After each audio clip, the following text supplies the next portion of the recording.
Le chevalier à l'armure rouillée, chapitre 2, dans les bois de Merlin.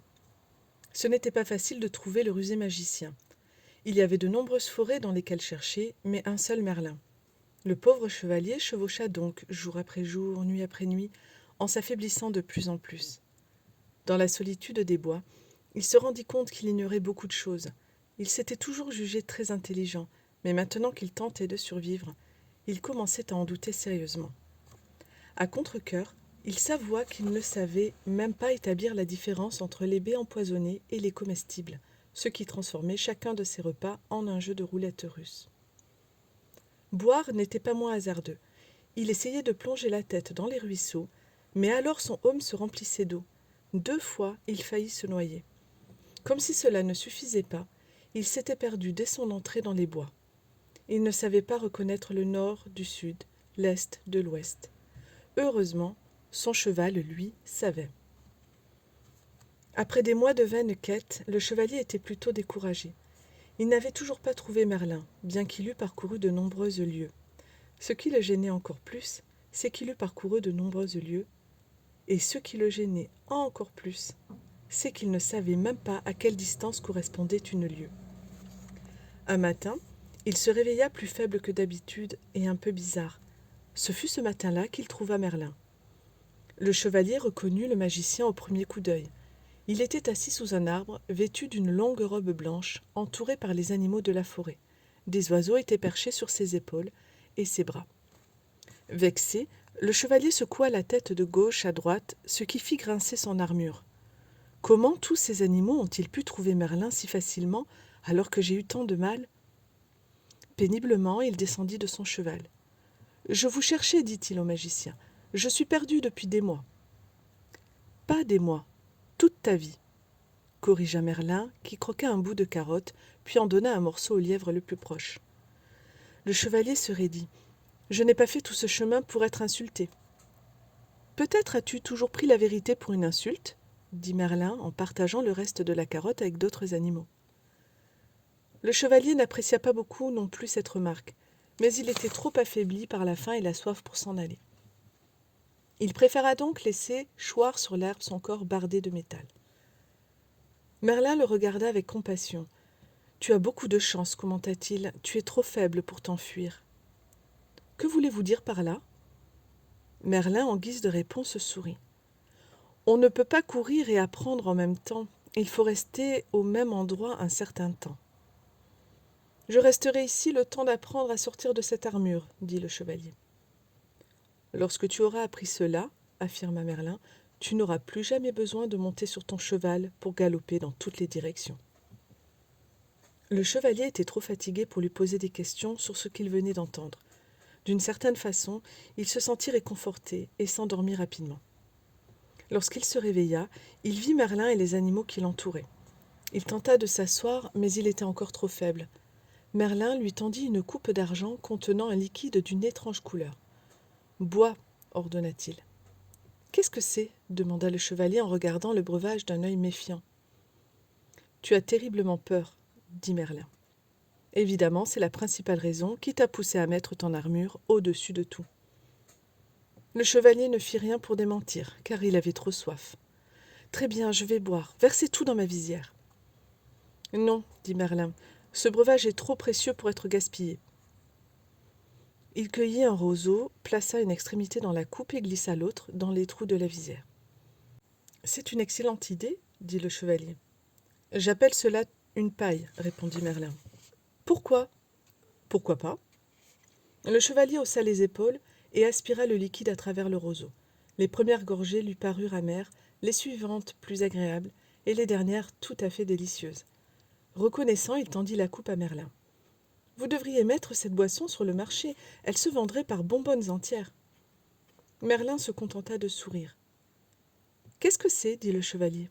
« La vie, » répondit Merlin. « La vie ? » ?»« Oui, » dit le sage magicien. « Ne l'as-tu pas trouvée amère au début, puis au fur et à mesure que tu buvais, de plus en plus agréable ?» Le chevalier acquiesça de la tête.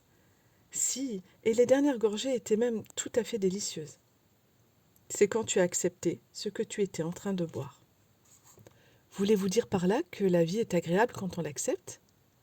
N'est-ce pas vrai ? Répliqua Merlin en levant un sourcil amusé.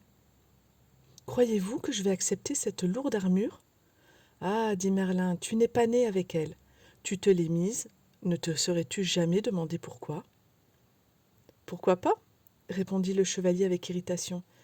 Il commençait à avoir mal à la tête. Il n'était pas habitué à réfléchir ainsi. Tu auras les idées plus claires quand tu auras retrouvé tes forces, dit Merlin.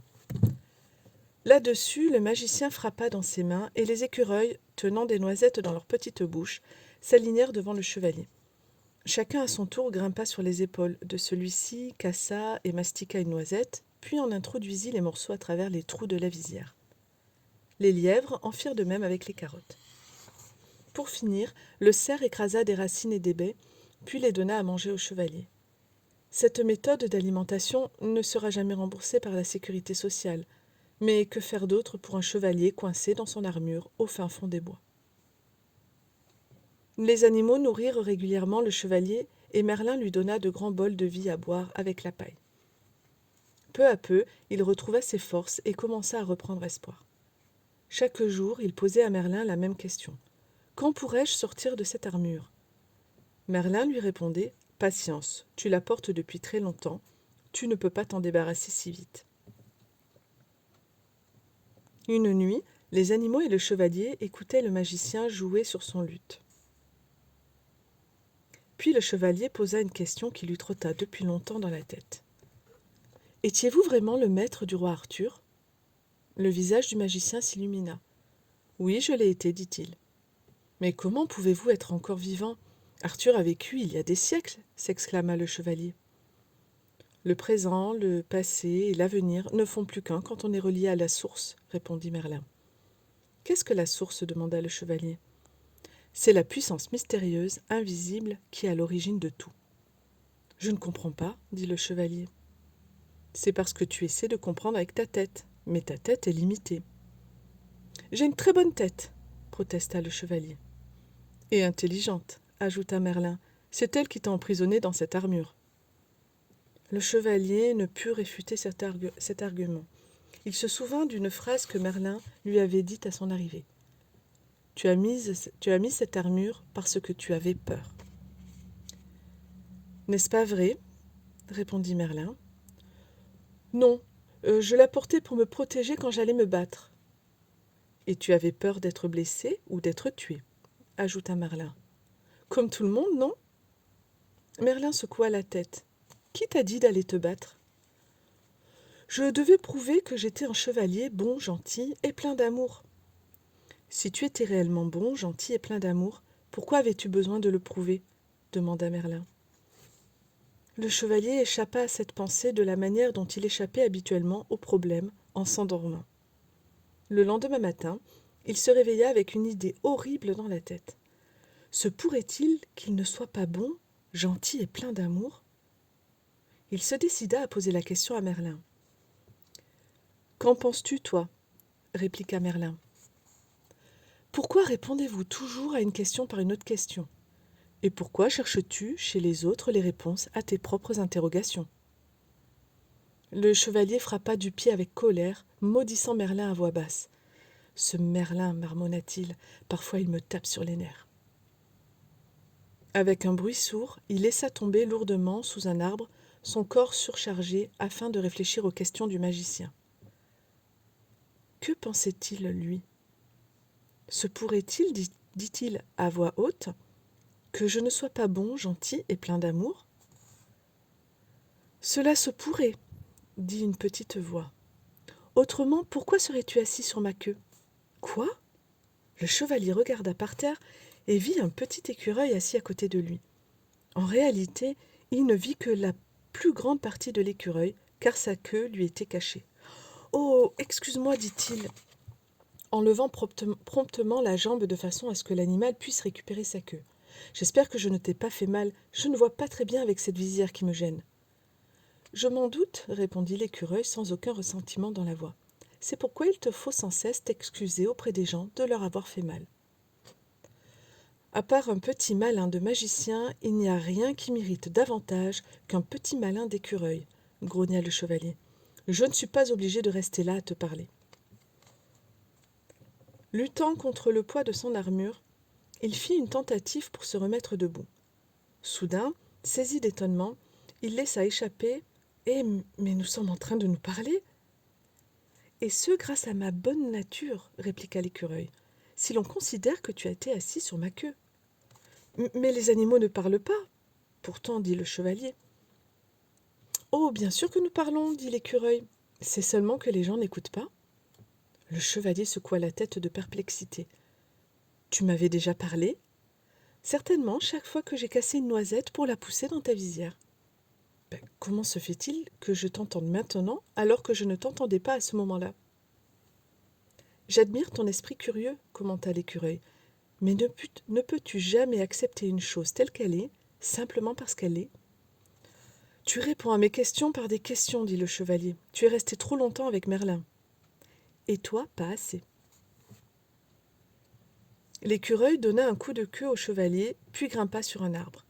Le chevalier l'appela. « Attends, comment t'appelles-tu » ?« Écureuil, répondit-il très simplement, avant de disparaître dans les plus hautes branches.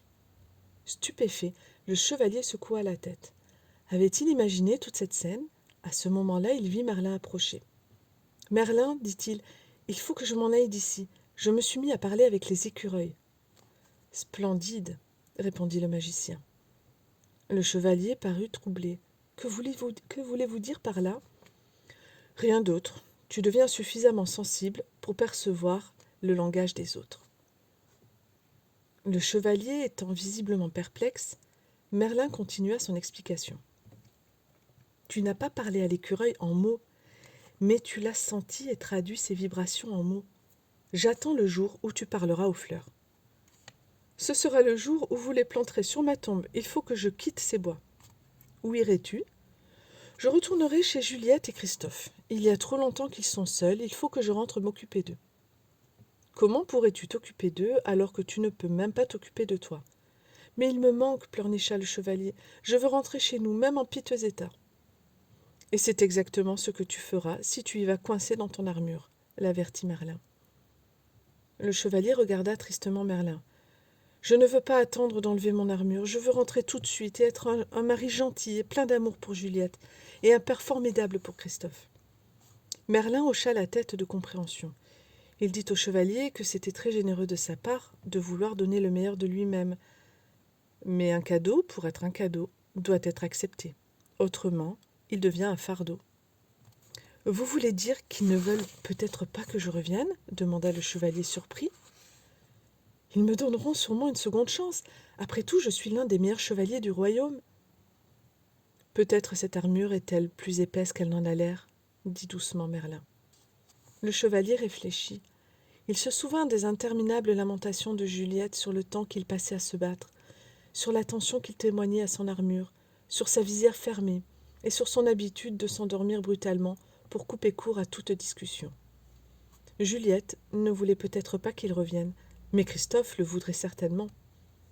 « Pourquoi ne pas envoyer un mot à ton fils pour lui poser la question ?»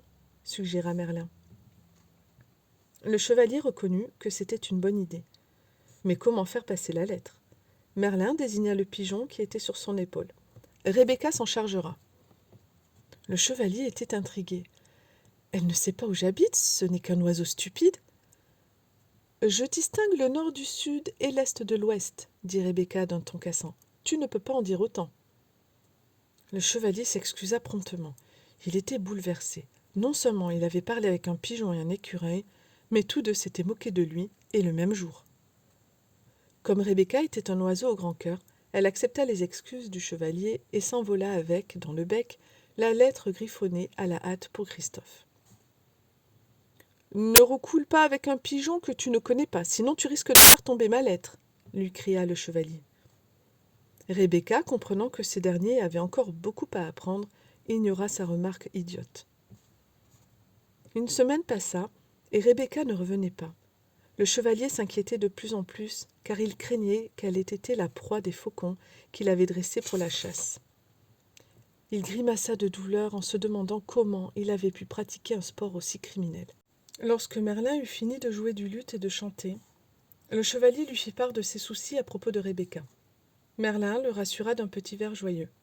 Le pigeon le plus intelligent qui n'ait jamais volé ne finira pas de sitôt en fricassé. Tout d'un coup, un grand vacarme se fit entendre parmi les animaux. Tous regardaient le ciel, si bien que Merlin et le chevalier en firent autant. Très haut dans le ciel, ils aperçurent Rebecca qui décrivait des cercles pour atterrir. Le chevalier se releva à grand-peine au moment où Rebecca se posa sur l'épaule de Merlin. Lui prenant la lettre du bec, le magicien y jeta un coup d'œil et dit gravement au chevalier qu'elle venait de Christophe. « Montrez-moi » dit le chevalier, saisissant avidement le papier. Sa mâchoire claquait d'étonnement. Il ne pouvait en croire ses yeux. « Il n'y a rien d'écrit » s'exclama-t-il. « Qu'est-ce que cela signifie ?»« Cela signifie, dit Merlin doucement, que ton fils ne te connaît pas assez pour te donner une réponse. » Le chevalier resta debout un moment, hébété, puis il poussa un gémissement et s'effondra lentement sur le sol. Il s'efforça de retenir ses larmes, car les chevaliers en brillante armure, tout simplement, ne pleurent pas. Mais très vite, il fut submergé par le chagrin. Puis, épuisé et à moitié noyé par les larmes qui avaient inondé son aume, il tomba dans le sommeil. Fin du chapitre 2.